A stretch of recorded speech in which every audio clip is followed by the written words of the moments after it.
Hello, welcome back to Otter Pop Culture, and today we're going over this series, a Netflix series called I Am Not Okay With This. This came out earlier in the year, so I know that some people probably already seen it and they really like it, but it's a really good show. It's 7 episodes long with a 23-minute episodes each episode, so it's easy to binge. I binge it within a day or half of a day pretty much. It was really really good. Now I know this is based off of a comic, and so I'll kind of break those pieces of what I know from that down because I had to do a little bit of research. So let me give you the backstory and the plot of it. So Sydney is a teenage girl navigating the trials and tribulations of high school while dealing with complexities of her family, her budding sexuality, and the mysterious superpowers just beginning to awaken deep within her. So that's pretty much it. That's pretty much like the gist of everything. Everything else is kind of like things that happen in the middle of it. So I'm going to give you like 5 second kind of like head start to go watch it or leave this video to like watch this show and come back to me so we can kind of spoil it together. So 5, 4, 3, 2, 1. Okay. She has superpowers. She pretty much has superpowers. This is all wrapped around that whole thing with the like puberty and all that stuff like that and all the normal high school tropes that goes on inside this show. So so Sydney is the main character. Sydney Novak. She's played by Melissa Lillis. If you don't, or Melissa Lillis, Sophia Lillis. So if you don't know her, she's plays I cannot remember her name, but she plays it. She plays the redhead member of the loser group. And she's also been part of Nancy Drew. She has her own Nancy Drew show or movie, and she was part of Sharp Objects, and HBO series. So she pretty much is going through this like high school year, and she has a best friend who's named Dina, who's played by Sophia Bryant, who's been in True Blood and The Good Wife. So they're best friends, but over time, like things have changed. As in, like Dina has a boyfriend who's a complete douche, who's Brad Lewis. He's played by Rich Ellis, who's done Veronica in the 2009 one. Or sorry, 2019. So anyway, so he's a complete dick, he's an asshole, he's douchey, and Sydney has a crush on Dina. But they are really good friends. They kind of go through this back and forth thing where where Sydney wants Dina on her own and being with her as a thing because she has a crush on her. But on top of that, we also have another character he's pretty much in the neighborhood of Sydney's neighborhood, whose name is Stanley Barber, who's played by Wyatt Olaf. He's also an IT member, as well as played young Star-Lord in Guardians of the Galaxy. So he pretty much is supposedly the love interest. At the same time, she's not really into him, but she loves the company. And I think the idea of bringing him in and making him more of the love interest, where the comic wasn't really as so, he brings in much more like, I feel like a great like comedic break, as well as just silliness and just adorableness. I love his character. His character pretty much it's amazing. It's also somebody you definitely know in your high school that feels that kind of thing. Just like not against, like goes against the grain, not like aggressively, but just like he does his own. He's in his own type of lane in high school the whole time. You're like, how do you do this? You know. Anyway, so she pretty much goes through this thing where she has kind of a loser family. Her mom's not really as compassionate to her, but she also is working hard. But then Sydney has her younger brother, who's Liam.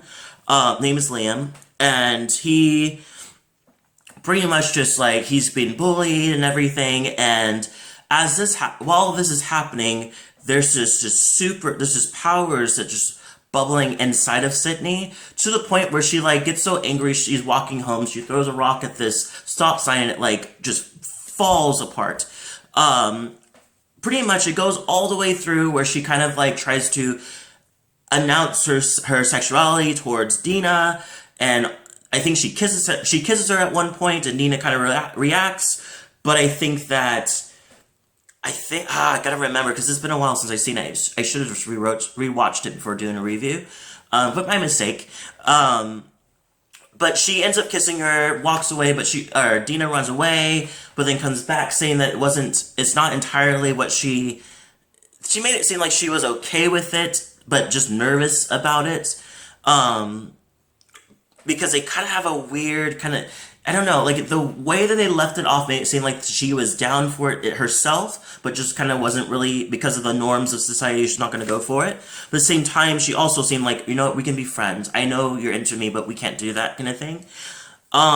Anyway, so things get kind of crazy because Dina finds out that Brad was cheating on her with Jeannie Stuffield, who is pretty much just like badass girl who's just also against the grain, but instead of being like Stanley where it's kind of like carefree against the grain, she's against the grain in the most aggressive way, as well as she's also supposed to be in rehab because she has a drinking problem. It's all of a whole thing, but she doesn't really care about school, she doesn't really care about anything. She's kind of like, I'm cool on my own, and kind of loves to kind of cause a ruckus here and there.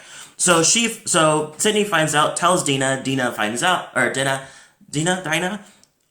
finds out, gets upset, breaks up with Brad gets upset, and he's like, you know what, at prom, I'm gonna find, he steals he steals Sydney's diary to bring it to prom so he can out her in front of everybody. I think he thinks that I don't think that he was expecting her to have superpowers or have a crush on his ex-girlfriend, but I think that he was just trying to find embarrassing things to embarrass her, coming to find out that there was more to that. So, in the midst of that, before she can express that she has powers, she pretty much makes his head explode in the middle of prom.